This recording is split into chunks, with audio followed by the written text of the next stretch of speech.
It was written by Naila Ahmed and the farming and countryside advisor is Fiona Mountain.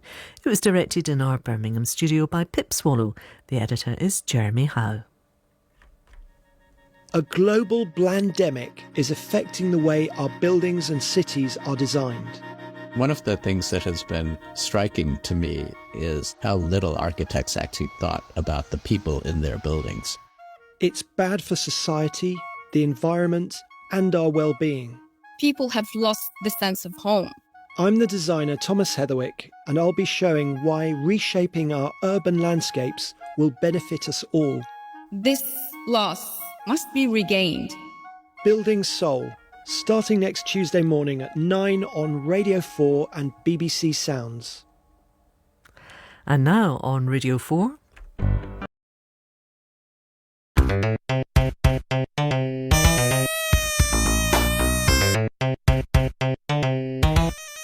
Hello and welcome to Screenshot, Radio 4's guide through the ever-expanding universe of the moving image. I'm Mark Kermode. And I'm Eleni Jones. Now, here on Screenshot, we do like to live dangerously, so this week we're ditching the safety nets, and there's a rather nervous-looking producer brandishing a fire extinguisher. So, light the fuse and retreat to a safe distance, because this week, Screenshot is all about stunts. Ellen, stunts, camera, action. Do you like a good action movie? Yes, something kind of 80s, 90s, a Die Hard sequel, that'll do me. But I have to say, my favourite bit is not exactly the stunt work or the fighting. It's that bit after they've just punched somebody and they say something witty and have a little quip. Like, oh, it's the zingers. Baby. Yeah, the zingers. You see, I like the actual punching. I love physical action. I love physical comedy. I always loved silent movies, slapstick, Buster Keaton, anyone getting knocked in the face with a plank, I always found hilarious. And then when I was a teenager, I started loving martial arts movies because, to me, having watched an awful lot of Hollywood musicals, they're like dance routines. I love the choreography of it. I love the sort of the physical interaction. That's what always worked for me. So who's that guy on the roller skates with the high-pitched voice that goes on? That'd be your ideal... Okay. Screen watching, right? The person to whom you are referring, Ellen, is Michael Crawford. That's and it. yes, Frank Spencer. Frank Spencer. I absolutely loved Some Others Do Have 'Em, not so much for Betty Cat done a whoopsie in me Barry, but because of all those stunts which he did himself. He is a true Renaissance man. Absolutely. And then I remember when Crouching Tiger, Hidden Dragon came out, people were saying, oh, it's so amazing. They're flying, which of course is, anyone who's familiar with martial arts movies would know wire work. But suddenly there was this whole new audience for it. Yeah, that was definitely my way into a whole range of different kinds of stunts that I hadn't been appreciating before. So yeah, wire work is one kind of stunt work. Yeah. There's also, let me list a few more for you. There's go also ahead. the full body burn, which is when someone, as is suggested by the title, sets fire to themselves and survive. There's the near miss, which is when a car comes speeding towards you and you manage to get out of the way just in time. There's your shootouts, your car stunts, your practical explosions. Practical, by the way, means that it actually happens in camera rather than it being a sort of post-production special effects So thing. that's like Christopher Nolan allegedly creating an actual nuclear explosion by setting off a massive bomb rather than doing it in visual effects. I mean, obviously not a nuclear bomb, but, anything Oppenheimer. for the art. Exactly. Anything for the art. And then this is a technical term, jumping off things. Right, fine. Is there also a jumping on things? If you're really skilled, you can manage that. And, of course, perhaps the most celebrated, fight sequences, which brings us on to the inspiration for this week's theme. Yes, because this summer saw the 50th anniversary of Enter the Dragon, starring the phenomenal Bruce Lee. It's a movie that had a huge impact on me. It was X-rated, and I sneaked into the cinema to see it when I was far too young. In a moment, you'll hear me discuss Bruce Lee and Hong Kong cinema with Daniel Ma, one of the stunt choreographers on last year's dazzling martial arts masterpiece, and indeed Best Picture winner, Everything Everywhere All at Once. But the evolution of stunt work, as we were saying earlier, goes right back to the earliest days of cinema. So I sat down with Scott McGee, a writer and director for Turner Classic Movies. His book, Danger on the Silver Screen, explores the history of stunt work in cinema. I asked him about the pioneer stunt performers. Early cinema is marked by a breathtaking number of individuals who took on some really dangerous feats without precedent. Some of the things that stand out to me include a woman named Helen Holmes, who did a series of serials in the teens, and she was also acting and directing and producing. She was an all one-man band when it came to putting spectacle on screen. Some more specific nods include Tom Mix. There's a film called The Great K&A Train Robbery where he seemingly rappels down a bottomless ravine, as well as jumping off and onto a moving train all in one shot. Kind of amazing. The other one that stands out for me is what I consider the greatest stunt ever made. And that is 1928 Steamboat Bill Jr., where Buster Keaton stood in front of the facade of a house and the entire wall fell over him. And he only survived because he happened to be placed on the ground right where an open window would fall on top of him. Just the mathematical precision and the guts that it took Keaton to pull this off for this one shot is kind of breathtaking. And it kind of underscores the entire reason why I think stunts in the movies are such an unsung, underrated part of the cinema process. Keaton famously did his own stunts and injured himself several times in the process. And watching his movies, it's extraordinary that what you're talking about people who were actors and directors and stunt people. With Keaton, it's the whole package. Does that change when cinema moves from the silent era, in which everything is about what you see, to when it moves into the sound era? It's slowed down considerably because so much of the silent era was sold and promoted on the basis of the spectacle and the action and the thrills that you would see in these movies. But then when the 30s took over, as sound slowed things down a little bit, the cameras weren't as mobile and they didn't go outdoors quite as much. And so there's more of an emphasis on interior action. Now, that doesn't mean that stunts completely froze. A lot of stunt work took to the skies. There was a film called Airmail, released in 1932. It was a John Ford picture. And in that film, he had a man named Paul Mantz fly a plane through an open hangar, all in one shot. Look, he's going to fly through the hangar. And Ford, being a person who learned filmmaking in the silent era, still knew how to make spectacle and still knew how to make these kind of sequences work. And then the B films, the films that John Wayne really became or learned how to become a movie star throughout the 1930s, they still did a lot of stunts in those B westerns. I'm asking you to provide guns, ammunition, horses, and the men that I'll select. I promise you I'll rid this state of every bandit that's in it. This is where Yakima Canutt, who was previously kind of a star himself in the 20s, gravitated more towards character roles as well as stunting, acting as what they call a stunt ramrod, which is another way of saying stunt coordinator. You know, he really codified a lot of the best practices that stunt people do still to this day. He was working out how to make stunts cheaply and safely and effectively for camera during the 1930s in these B westerns. And you see that coming to fruition in another Ford film in 1939, Stagecoach.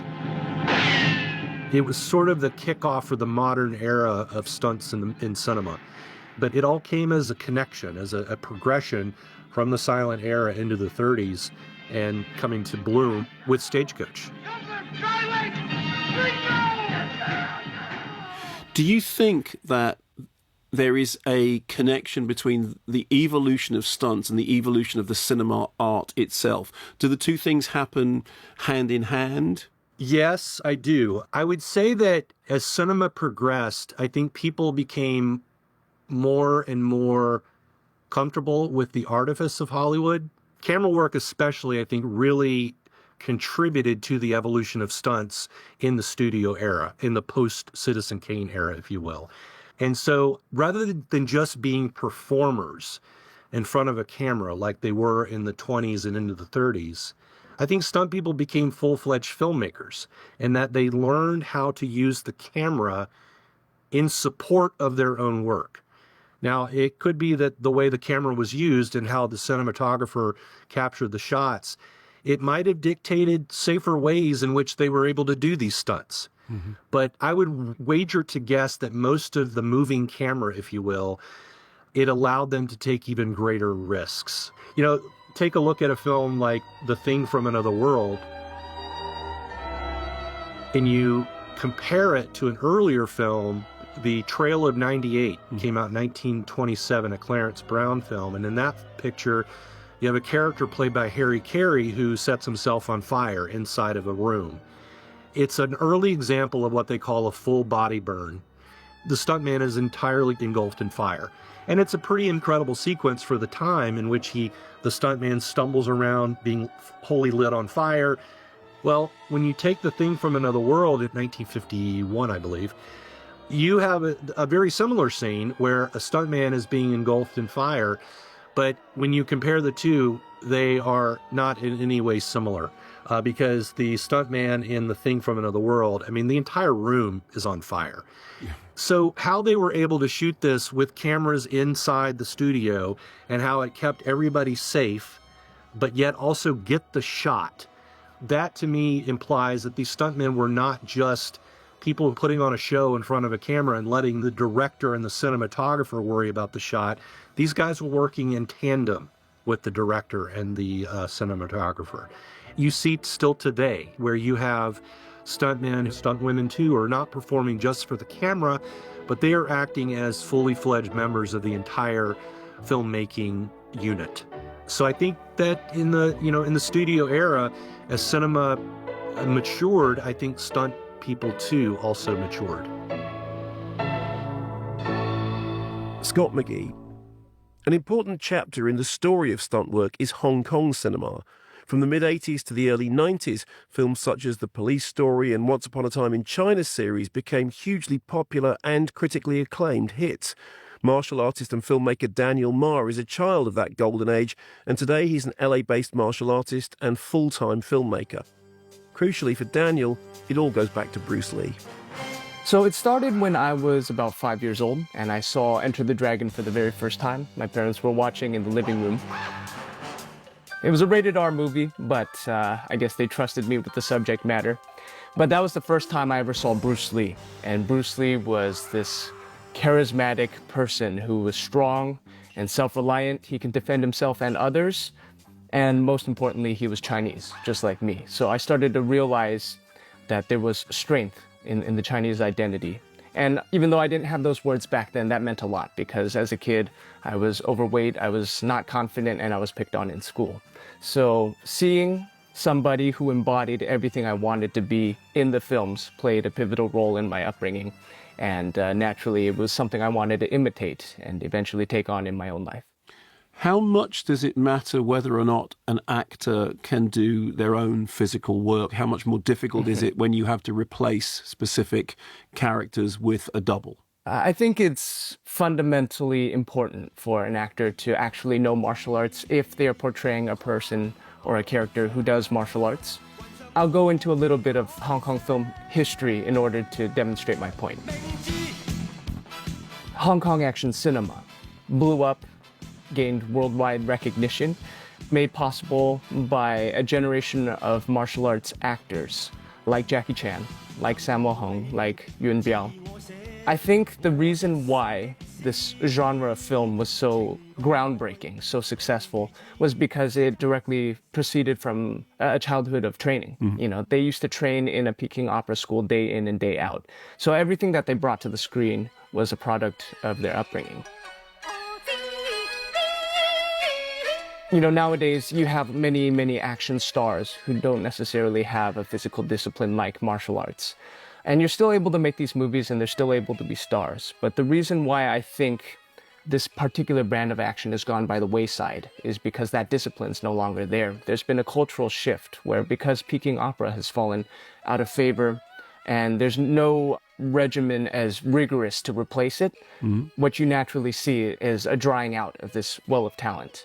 And therefore, they don't make movies the way they used to because there are minds that aren't trained the way they were back in the day. I remember seeing Enter the Dragon when it first came out. It's 50 years old. Mm-hmm. I remember just being transfixed. And I was trying to figure out, what is it about what Bruce Lee was doing that holds that film together so well? I think with Bruce Lee, it was a very fine balance between knowledge of the fundamentals and how to disregard them. Because Bruce Lee was a martial artist for quite some time by the time he was filming Enter the Dragon. And I think the more he learned, the more he realized, while it's important to know the fundamentals, the rules, the lines, it's also just as important to know how to color outside of them in a way that makes sense. A good fight should be like a small play, but played seriously. A good martial artist does not become tense, but ready. Not thinking, yet not dreaming. Ready for whatever may come. Bruce Lee was a student of multiple disciplines, not just martial arts. He was also an actor. He was also a dancer. He was a championship dancer in high school. He won a cha-cha championship. He was a child actor. And I think his knowledge in other fields greatly enriched his approach to the martial arts and vice versa. I think somewhere along the way he understood a pattern that threaded through all the different things he trained in. And he realized at the end of the day, it was more about learning to express yourself, guided by the fundamentals, but also not fettered by them. Don't think. Feel. It is like a finger pointing away to the moon. Don't concentrate on the finger or you will miss all that heavenly glory. Outside of Enter the Dragon, what's the sequence that you've watched in a film and you knowing what you know and being able to do what you do that you've gone, okay, wow, that's really impressive? I'll pair that by answering a slightly different question. My favorite kung fu movie overall is Iron Monkey. It was a film made in Hong Kong in 1993. It stars Donnie Yen before he was, worldwide famous. Yeah. And the very first time you see his full martial arts prowess on display, he pulls out these kicks that were faster than life, and he defeats 4 Shaolin monks effortlessly. And the impression that it left on me, it has never been forgotten.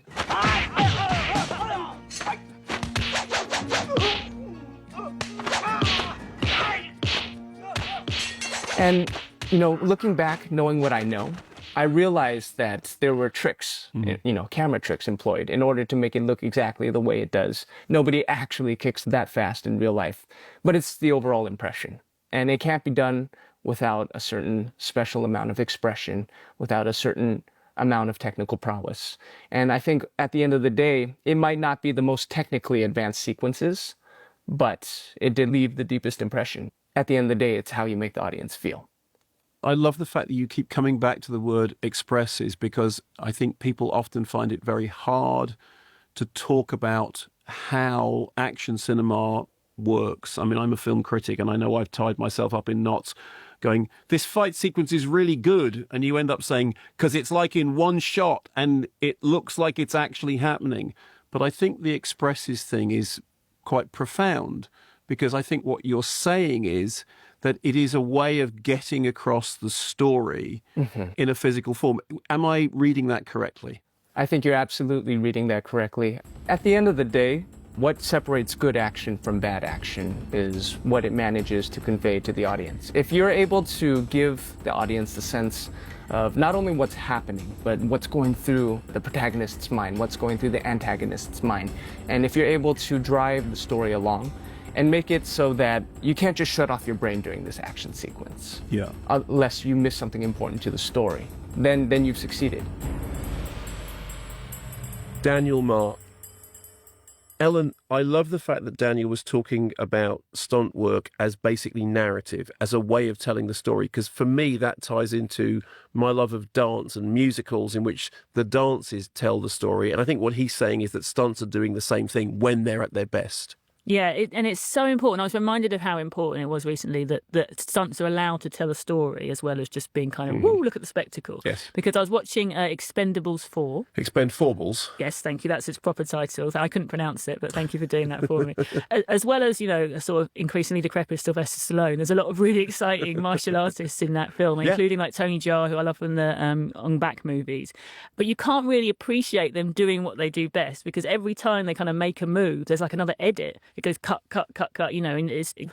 and presumably the intent is to make it feel more kinetic, but it takes you out of being able to appreciate what they're actually doing. And it also, your brain kind of glazes over a little bit because you don't understand what's happening. I think that's a really good point. I thought Expendables was unbelievably dull, despite how much action there was in it. And it's literally because there's a squib shot, there's an explosion, there's a stabbing, but you can't really tell who's doing what to whom and why. Yeah.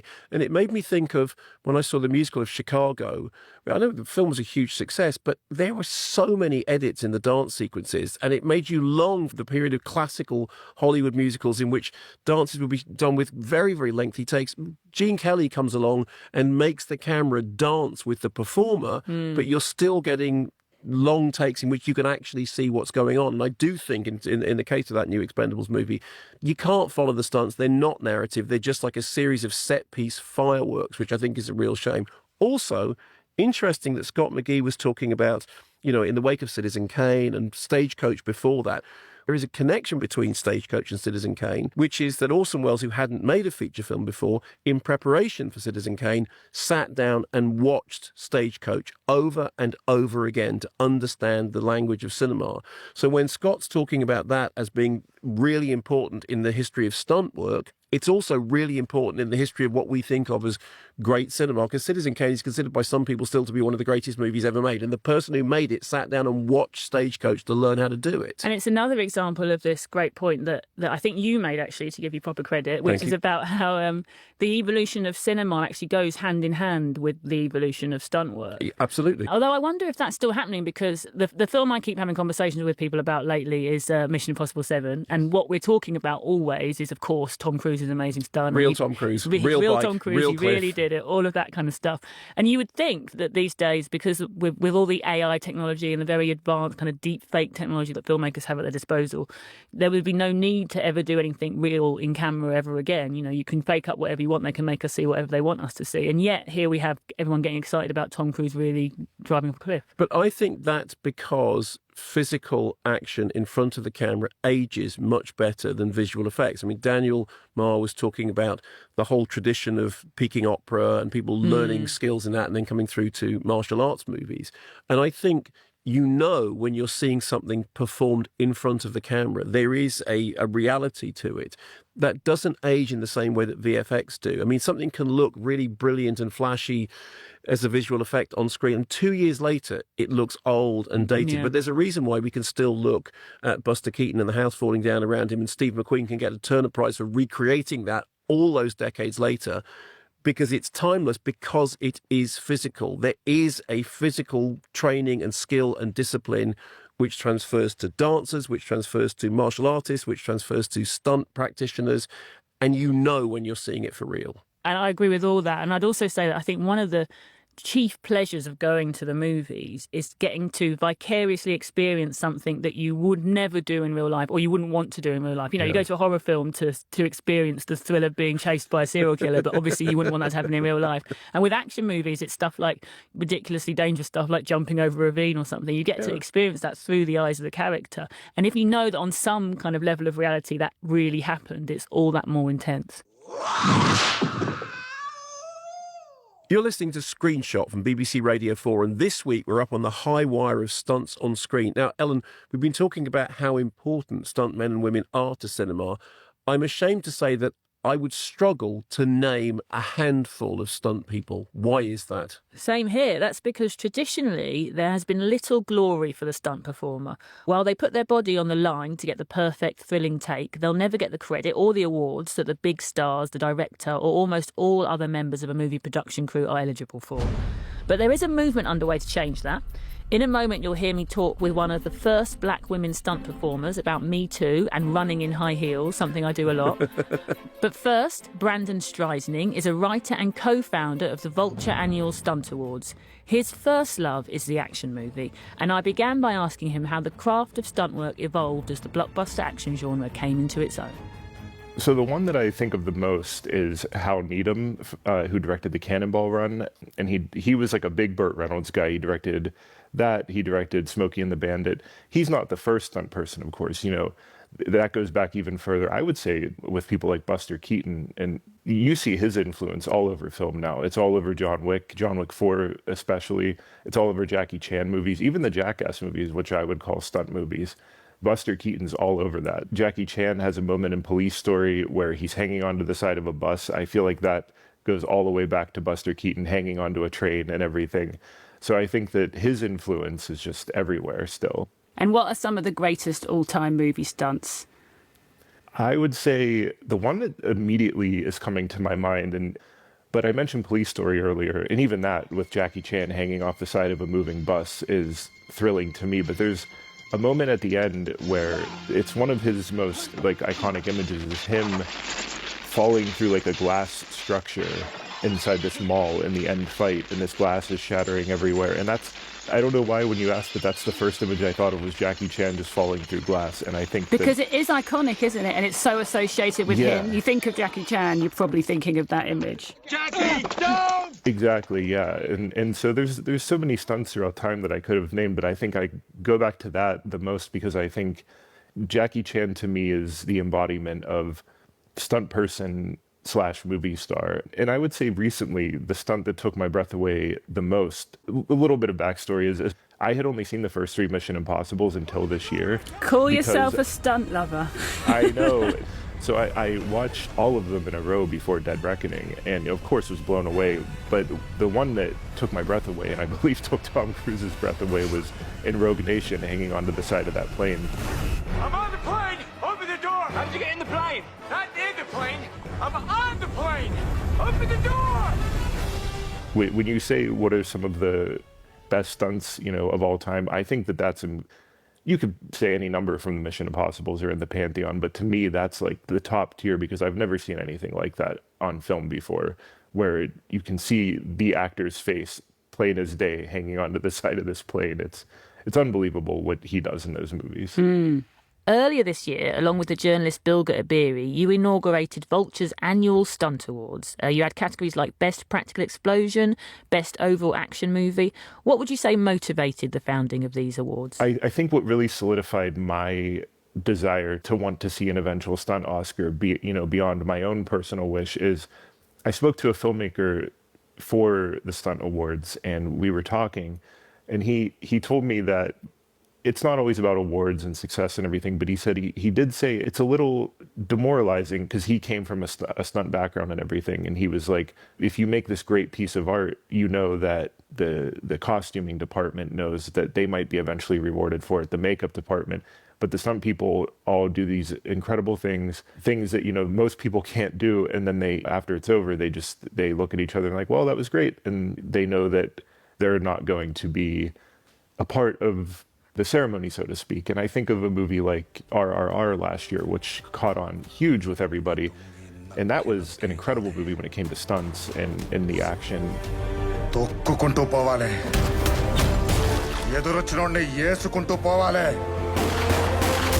But it is kind of sad to me that a movie like that only comes away with best song at the end of the day, and it's something that everyone can get up and dance to. Meanwhile, there was so much more to that movie that I think could have been recognized. So in short, I just think that these are people that deserve and have deserved for the longest time to be recognized in the highest way.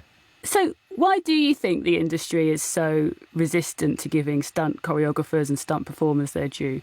I think there might be a little bit of these are the meatheads that come on set and they're the big guys. They don't think much. They're just there to punch and kick and throw themselves into flames. And I wonder if maybe the people at the higher echelons of film are like, oh, we're like the school teachers that are taking care of these people and making sure they don't hurt themselves. So we're in charge. We're the ones that get the higher honors. These are kind of just the bronze, so to speak. We're the brains. But it is what drives the biggest films consistently every year. I found some of my favorite movies over the last few years were shifting from the artier kind of indie kind of stuff into full-on blockbuster action were becoming my favorite movies of the year. And so I think that at a certain point, yes, the money is a reward, I guess, in and of itself, but you have to, recognize that it's driving a lot of the industry, and there has to be some respect there at some point. And I'm sure there is for most people, but I think the people in charge might not have that same respect. So do you think the stunt art form is still evolving, and what are some recent innovations that we should get excited about? Okay, so for me, it's something that really blew my mind was Way of Water. This is the Avatar sequel, the James Cameron Avatar sequel, yeah. Yeah.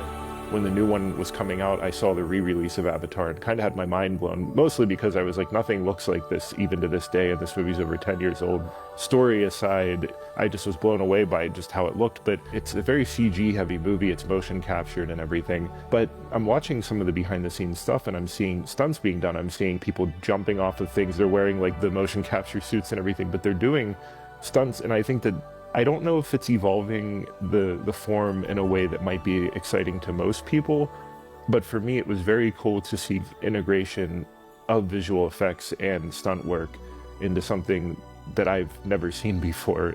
And so for me, it's as exciting, and I'm excited to see what Tom Cruise is going to do in Dead Reckoning 2. I'm excited to see what bigger thing he's going to jump off of next. Maybe he'll jump from the moon down to Earth. Like, maybe, who knows?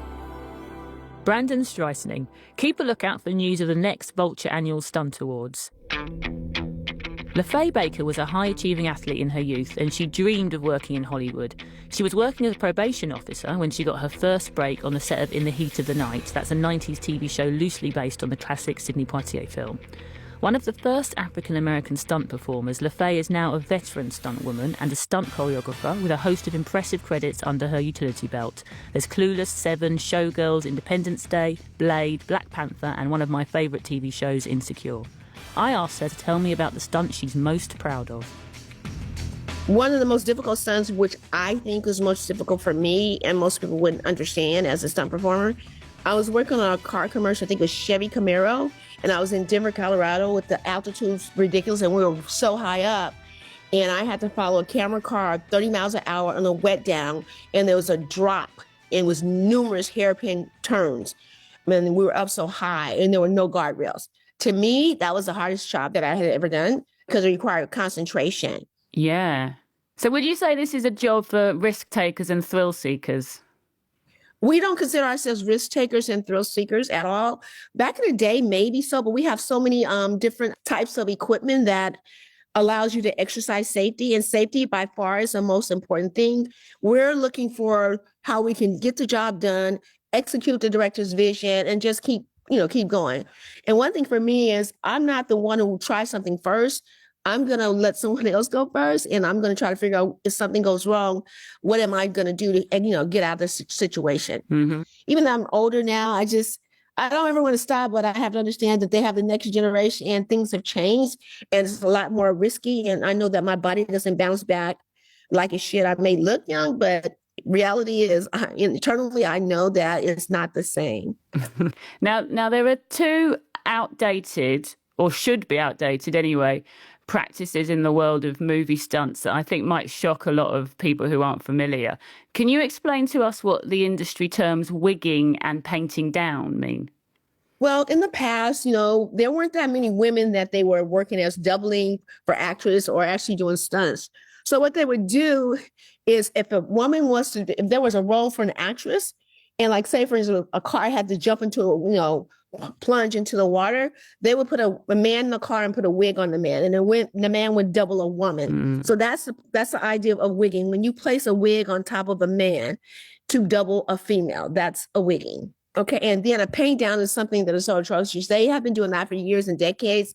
And the whole idea with the paint down is they take a Caucasian and paint them a color similar to an African American so they can double that person. And what happens is it brings income to their livelihood, but it takes away the income from the African American people or the people of color.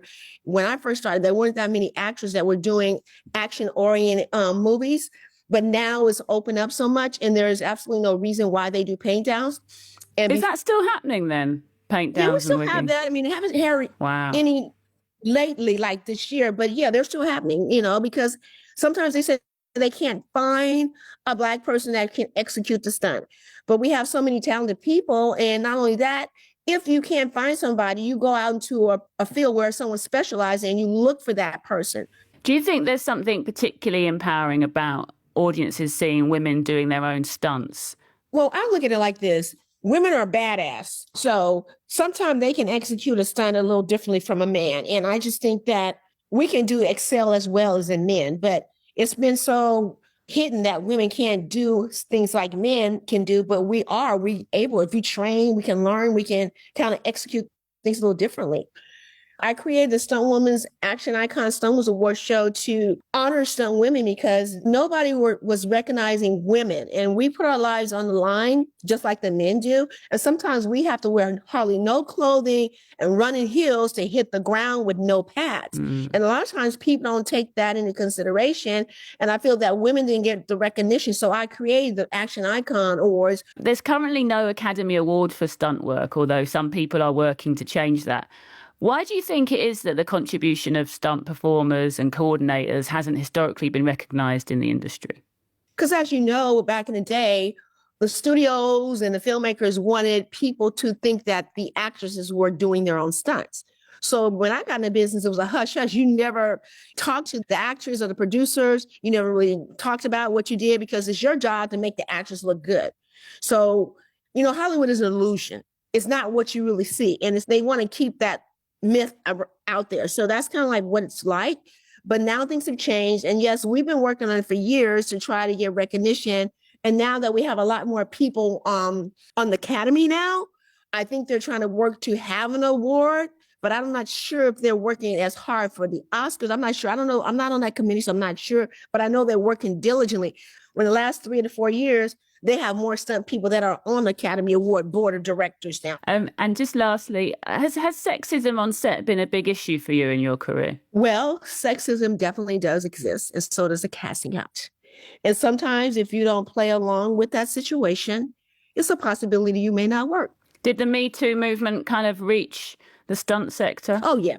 That changed the livelihood of a lot of people. I mean, there's some people, things that are happening to other people back in the day that, would be horrible. You know, but nowadays, you know, you can't just say anything. You can't even look at somebody. You can't even touch anybody. So if you do any of that, you're subject for a lawsuit or jeopardize your livelihood for your family because you're no longer working and you got to go to court. So yeah, the Me Too movement definitely changed a lot of that sexism and the casting couch. LaFay Baker.